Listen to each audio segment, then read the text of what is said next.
ವಿಧಾನಸಭೆಯಲ್ಲಿ ಬಜೆಟ್ ಮೇಲಿನ ಚರ್ಚೆ ಅಂತ್ಯ. ಕಲಾಪ ನಾಳೆ ಬೆಳಗ್ಗೆ 10 ಗಂಟೆಗೆ ಮುಂದೂಡಿಕೆ. ಉಭಯ ಸದನಗಳಿಗೆ ಸಿದ್ದರಾಮಯ್ಯ ಉತ್ತರ.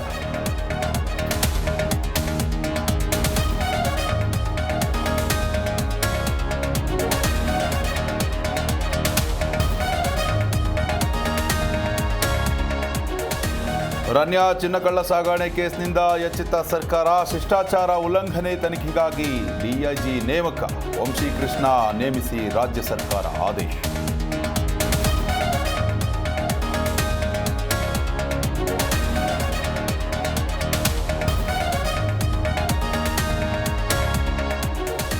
ಚಿಕ್ಕಮಗಳೂರು ವಸತಿ ಶಾಲೆಯ 2 ಬಾಲಕರು ನಾಪತ್ತೆ. ತೇಗೂರಿನ ಎಪಿಜೆ ಅಬ್ದುಲ್ ಕಲಾಂ ಸ್ಕೂಲ್ನಿಂದ ಕಣ್ಮರೆ.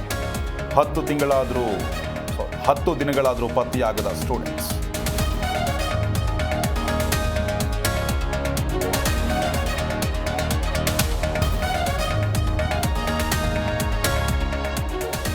ಆನೇಕಲ್ ಸುತ್ತಮುತ್ತ ರೌಡಿ ಚಟುವಟಿಕೆ ಹೆಚ್ಚಳ. 33 ರೌಡಿ ಶೀಟರ್ಗಳಿಗೆ ಪರೇಡ್, ಖಾಕಿ ಬಿಸಿ.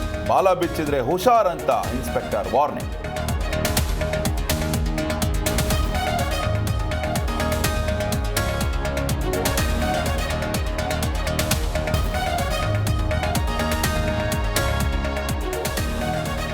ಮೋಹನ್ ಬಾಬು ಜೊತೆಗೆ ಆಸ್ತಿ ವಿವಾದವಿಲ್ಲ.